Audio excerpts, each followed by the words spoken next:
Hi, as promised, here's the first edition of Rabbit Hole Thursday. I have a little friend here with me. This is one of my dogs, Willa. She wanted to be in the room with me, so I let her. Hopefully she's not as annoying as Barney was yesterday, so she'll probably end up sitting in my lap most of the time. So today I want to talk about something that is important to me. It's kind of why I started my blog, or felt the push to. Is there's an incident that happened with someone I work with over the holidays. He is one of my favorite people at work. He's a really great guy. He's always nice to everybody. He's one of those people that always has a smile on their face, always is in a good mood, always stops by your desk and asks you how you're doing, and just a generally great guy. And over the holidays, I got a call from a coworker that used to work with him. He's a really good friend of mine. And I was really busy and I forgot to call him back. And I'm really regretting not calling him back. And it's just one of those things, busy, life happens. Found out the reason he called me was because our friend's son over the holidays committed suicide. And this hit me really hard because his son is only 16. And he always talks so highly about his son and how he bought a dog for his son, and he was hoping it would take him out of his world of always sitting on his phone and kind of being withdrawn from things. And I didn't really think about it much at the time, but looking back, maybe that's why I was withdrawn. I didn't know the kid personally. I only heard what his dad told me about him, but it really broke my heart to hear that, because at that time in your life, especially thinking back of my depression at that age, you feel things so deeply and so hard, and you really don't think there's a way out of it, because what you feel as pain as an adult, you've learned to not tolerate, but you know how to deal with it more, and you know how to cope with it. But at that age, you're growing up, and I remember just feeling things so intensely and so hard, and it always felt like this massive weight and pressure, and I never knew how to deal with it, and especially having depression on top of it, and you have all your hormones and all this stuff coming from all over. So I can't even imagine how this kid must have felt that he had the need to do that. And then on top of it, I found out his mom's the one that found him, so I can't even imagine what his wife and his family must be going through right now, dealing with that situation. So my heart goes out to that family. And then I found out more so that I live in Illinois. I live in the suburbs. And in the town I work in, it's kind of a bigger suburb. But in that school district alone, there's been 3 suicides in this year from kids in the school district, in just the high school district. And I couldn't help but think, I didn't know anyone who committed suicide when I was in high school. We had kids that they had issues, and then they went to inpatient treatment centers, and then they came back, but never anyone who actually did it. So it makes me wonder, what is going on nowadays? Are things different? Is something going on?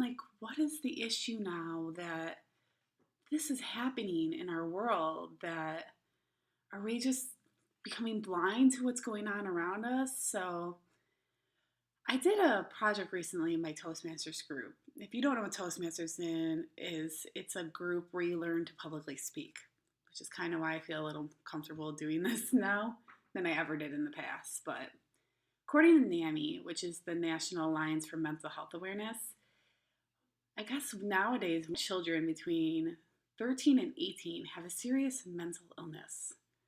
1 in 5, 20% of the kids nowadays. It blows my mind to think about that. So 20% of our youth are living with a mental health condition. And I mean, I know I grew up with that, but I never knew of anyone else around me. I had a few friends I knew about, but I didn't know to the vast majority where I could name 5 other kids that were like that. And of these kids, 11% are going to be living with a mood disorder, which is your depression, your bipolar disorder, things like that. 10% of youth have behavior and conduct disorders, which is like your ADHD and things like that. And 8% have an anxiety disorder. I fall in all 3 of these categories. Kind of weird to think about, but luckily I'm not in the youth category anymore. So between 50% of all the lifetime cases of mental health usually get diagnosed by 14, 75% by the age of 24. I honestly didn't get diagnosed to my late 20s, mostly because it just didn't happen. I coped pretty well. I kind of had other outlets. I wrote a lot, was mostly one of my outlets. Listened to a lot of music. 10 years is the average delay between symptoms starting and actually people getting help. It's a long time to go with all these symptoms and all these horrible things that are happening to you inside to actually getting help. There is 70% of the kids in youth and state and local justice systems have a mental health illness. So all these kids that we put in these criminal justice systems actually have a mental health disorder. And we're just throwing them into the system. So it's kind of sad when you think about, so there's all these other things going on in the world. And back to the original thing I was talking about is suicide is the leading cause of, is the third leading cause of death of kids between 10 and 24 years of age. And it's preventable if we could just figure out how to help these kids. 90% of those who die by suicide do have an underlying mental health illness. So there's another 10% in there, but majority of them have an underlying mental health illness. And some of the stuff that they go about, like, oh, how you can help them, how you can figure out what's going on with them, check to see if they're feeling sad, do they have out of control behavior, are they changing the way they're eating? I can tell you flat out, as a kid growing up with a mental health issue, none of those signs would have helped you figure out I had a mental health issue. I acted like a normal kid. I went to school. I did my homework. Got really good grades. I did my chores. I was really polite to my parents. I had a few friends. I didn't really have a whole lot of friends, but it's mostly because I had a really hard time relating to kids my age. Mostly because my stepfather treated me like an adult when I was a kid, so never acted like a kid, so that's kind of why. But I could tell you the one way you're going to find out if something's going on with your kid is to keep an open door of communication. And that's the one thing I could say, at least with my parents, not my stepdad, but my parents pretty much didn't do.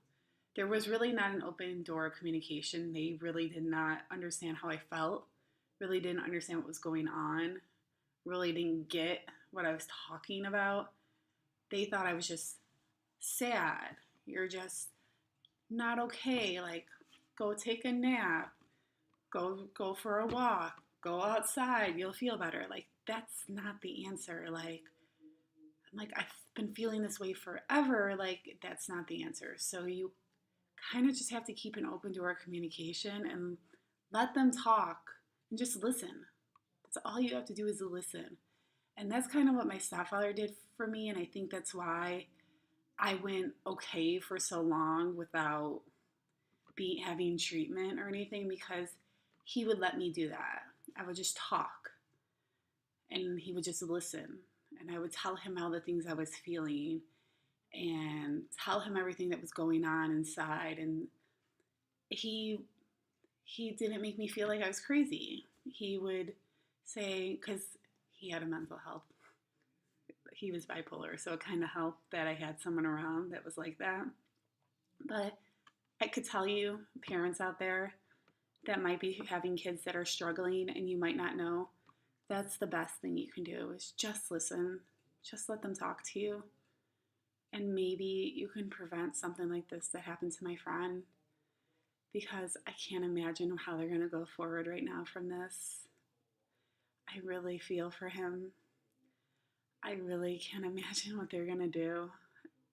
And I really wish if I could tell you kids out there anything, because I don't think you realize the gravity of it at the moment, is suicide is permanent. Like, there's no coming back. There's no glorifying it. There's no glamorizing it. You can't come back from it. It's permanent. So parents, just listen. No, don't talk. Just listen. And kids, feel free to talk to your parents. If you can't talk to your parents, find someone else. Find someone like me. If you want to talk to me, find me, talk to me. I'll listen to you. But just talk, write. That's what I did. Just write. Find an outlet. Don't just end it. It's not worth it. And remember, it is perfectly okay to admit you're not okay, but it's not okay to just end it. So there are suicide prevention lines. Call them if you need to, but I didn't want to make my first vlog about teen suicide. It just happened to be what affected my life at the moment. So feel free, if you need someone to talk to, I'm here. But other than that, please be safe. Please take care of yourself and talk to someone. Have a good night.